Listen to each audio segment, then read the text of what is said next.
দিল্লির এক সাধারণ পরিবারে জন্ম নেওয়া রেখা গুপ্তার জীবন ছিল সংগ্রাম মুখর। ছোটবেলা থেকে অর্থনৈতিক সংকট এবং সামাজিক বাধা সত্ত্বেও তিনি পড়াশোনায় ছিলেন অদম্য। কষ্টের মধ্যেও তার একমাত্র লক্ষ্য ছিল শিক্ষা অর্জন, কারণ তিনি জানতেন শিক্ষায় তাকে জীবনের এক নতুন দিগন্ত দেখাতে পারে। রেখা গুপ্তার জীবন শুধু শিক্ষা বা ক্যারিয়ার নিয়ে ছিল না, তার মধ্যে ছিল সমাজের জন্য কিছু করার তীব্র আকাঙ্ক্ষা। একদিন এক সংকটময় পরিস্থিতি তাকে রাজনীতির পথে নিয়ে যায়।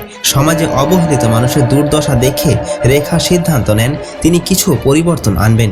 শুরুতে অনেকেই তাকে গুরুত্ব দেননি, কিন্তু রেখা গুপ্তা হাল ছাড়েননি। তিনি রাস্তায় নামলেন, মানুষের পাশে দাঁড়ালেন, তাদের শঙ্কা ও আশা বুঝলেন।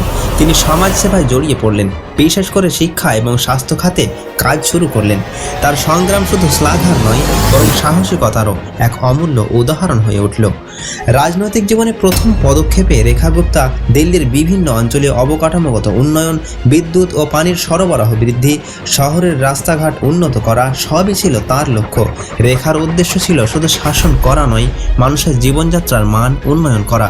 2025 সালে রেখা গুপ্তা দিল্লির মুখ্যমন্ত্রী হিসেবে শপথ গ্রহণ করেন। তার মুখ্যমন্ত্রী হওয়ার মুহূর্তটি ছিল তার জীবনের এক নতুন অধ্যায়, কিন্তু তা ছিল শুধুমাত্র এক দীর্ঘ সংগ্রামের ফল।